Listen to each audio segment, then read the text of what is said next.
Récemment, j'ai annoncé au cafetier du village que j'allais parler de la ruralité en disant qu'il est inadmissible de payer les mêmes impôts que les autres quand on a des services publics qui sont même pas un tiers de ceux des autres.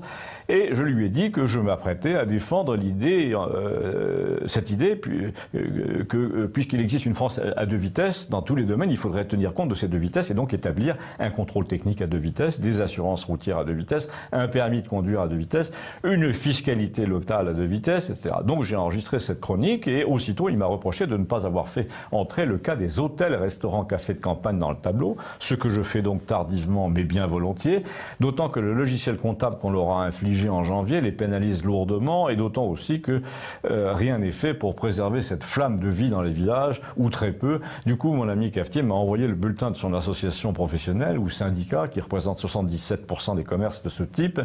Je ne vais pas vous énumérer leurs 7 revendications, comme toujours il y en a qui sont assez creuses dans le genre développer le tourisme rural ou agir pour le développement durable. Non, je préfère relayer les ennuis que leur crée l'administration dans la gestion de leur petit commerce ERP, c'est-à-dire établissement recevant du public.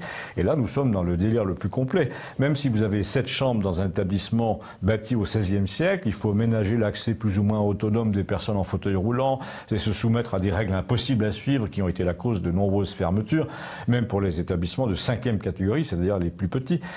Alors la fameuse association, là, réclame une 6e catégorie, dispensée de la plupart de ses obligations, d'autant que les handicapés dans un hôtel de campagne de 7 chambres pourraient très bien être traités comme le sont les handicapés qui habitent certaines maisons du village à côté. Pour les accès difficiles, il y a toujours quelqu'un pour donner un coup de main et pour monter le fauteuil. Quant aux clients handicapés des hôtels de campagne, ils sont tellement rares qu'on se demande si ça vaut vraiment la peine de menacer l'équilibre financier de l'établissement pour ménager une clientèle qui n'existe pratiquement pas.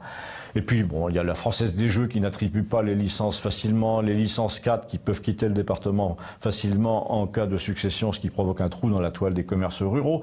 Et que dire du fameux logiciel de gestion nommé logiciel de caisse sécurisée certifiée, qui est censé lutter contre les recettes dissimulées et les fraudes à la TVA, mais qui empoisonne surtout la vie des petits commerçants. Parce que, par exemple, s'ils se trompent, si le logiciel se trompe, si les employés sont intéressés aux bénéfices du mois et si le logiciel attribue à l'un ce qui revient à l'autre, il faut apporter un argumentaire rectificatif à destination du contrôleur des impôts ou de gestion pour rétablir les recettes de chacun, ce qui prend un temps fou tous les jours. D'autant, me disent tous les patrons, les coiffeurs, les autres, que le dispositif antifraude ne fonctionne absolument pas par définition si on ne déclare pas la transaction.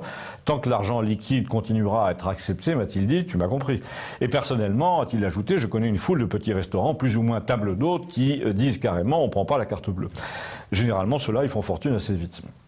Enfin, bref, m'a-t-il dit, tu me dois bien ça, puisque le café de Campagnol est ton café-théâtre télévisuel, dis-leur qu'on en a marre d'être traité comme le Sofitel quand on a 7 chambres. Eh bien, le message est passé, vous voyez. Mais ce qu'il faut ajouter, c'est la porte que cette absurdité ouvre largement aux chambres d'hôtes et à l'ubérisation générale. Une fois que l'hôtel de 7 chambres a fermé, on voit toutes sortes de gens s'improviser logeurs, même par le bouche à oreille, et la perte de recettes fiscales qui s'ensuit est énorme, ce qui rappelle le proverbe de La Fontaine au début de La Poule aux œufs d'or. Entendez désormais l'administration fiscale, l'avarice perd tout en voulant tout gagner. Et sur BFM TV, ça donne trop d'impôts, tue l'impôt. Faites passer auprès de vos amis, s'il vous plaît, aux amis hôteliers, ruraux ou les deux. La chaîne s'appelle Campagnol TVL. C'est repris obligeamment par le site Boulevard Voltaire que je remercie.